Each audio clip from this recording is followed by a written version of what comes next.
ஹாய்ப்பா, எல்லாம் என்ன பண்ணிட்டு இருக்கிறீங்க? என்ன சமைச்சிட்டிங்களா? சாப்பிட்டீங்களா? சாப்பிட்ருந்தா கமெண்ட்ல சொல்லுங்க. வாங்க இன்னைக்கு அம்மா வீட்டில் என்ன சாப்பாடுன்னு பார்க்கலாம். பாருங்க, சுட சுட ஆவி பறக்க சாப்பாடு தயாராக இருக்கிறது. இப்போதாப்பா சாப்பாடே எடுத்து இறக்கி வச்சுருக்கேன். அப்படி தட்டில் கொஞ்சம் அப்படி அள்ளி போட்டுடலாம். அப்படியே போட்டாச்சு. அது ஏன்னா சுட சுட ஆவி பறக்க சாப்பாடு அதை மூடி வச்சா தானே ஆவி போகாமல் இருக்கும். அடுத்தது பாருங்கள், மட்டன் குழம்பு, உருளைக்கிழங்கு முருங்கைக்காய் மட்டன் போட்டு அப்படியே தண்ணி குழம்பு மாதிரி வச்சுருக்கேன்.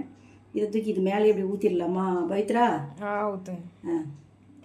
வந்து மட்டன் எல்லாம் கரைஞ்சி போச்சா? சூப்பராக அப்படி எடுத்து இப்படி இப்படி வச்சிடலாம். முருங்கைக்காய் 2 போட்டுக்குவோம். குழம்பு ஊற்றியாச்சுங்களா? இங்கே பாருங்கள், மிளகு சிக்கன் பார்த்தீங்களா? மிளகு சிக்கன்னா இந்த மாதிரி கலர் இருந்தாதாப்பா சூப்பராக இருக்கும் மிளகு சிக்கனு. அது வந்து மட்டன் தண்ணி குழம்பு. இதை தூக்கி இப்படி இதில் வச்சிடலாம். இது வந்து சப்பாத்திக்கு, தோசைக்கு எல்லாத்துக்குமே இது நல்லாயிருக்கும். இது இட்லிக்கு சூப்பராக இருக்கும்பா. அது புரோட்டாவுக்கு நல்லாயிருக்கும்பா. பாருங்கள், அம்மா வீட்டில் ரசம், நேற்று வைக்க ரசம்லாம் தீர்ந்துருச்சுப்பா. மிளகு ரசம் தீர்ந்துருச்சு.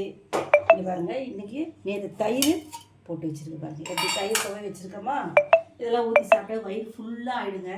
அந்த அம்மா வீட்டில் இன்றைக்கி தான் சாப்பாடு.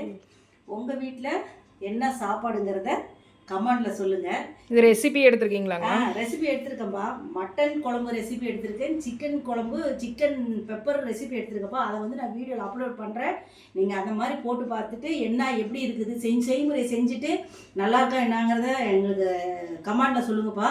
இதெல்லாம் போட்டுட்டு எனக்கு ஆதரவு கொடுங்கப்பா. மெயினாக எங்களுக்கு சப்ஸ்கிரைப் வர மாட்டேங்குது, வியூவர்ஸும் வர மாட்டேங்குது. இந்த ஒரு வாரமே எதுவுமே வரல.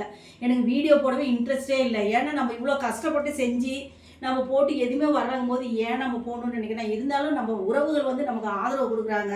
அம்மா நீங்கள் நல்லா இருக்குது, நல்லா சமையல் பண்ணுறீங்க, போடுங்கம்மா செய்யுங்கம்மான்னு எங்ககிட்ட சொல்கிறாங்க.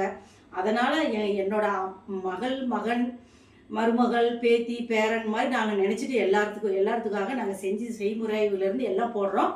நீங்கள் முடிஞ்சிருந்தால் எங்களுக்கு எல்லாம் லைக் பண்ணுங்கள், ஷேர் பண்ணுங்கள், கமெண்ட் பண்ணுங்கள். ஓகேங்க, இன்னைக்கு பிறந்த நாள் திருமண நாள் உள்ளவங்களுக்கு வாழ்த்து தெரிவிச்சுக்கிறேன். பாய்ங்க.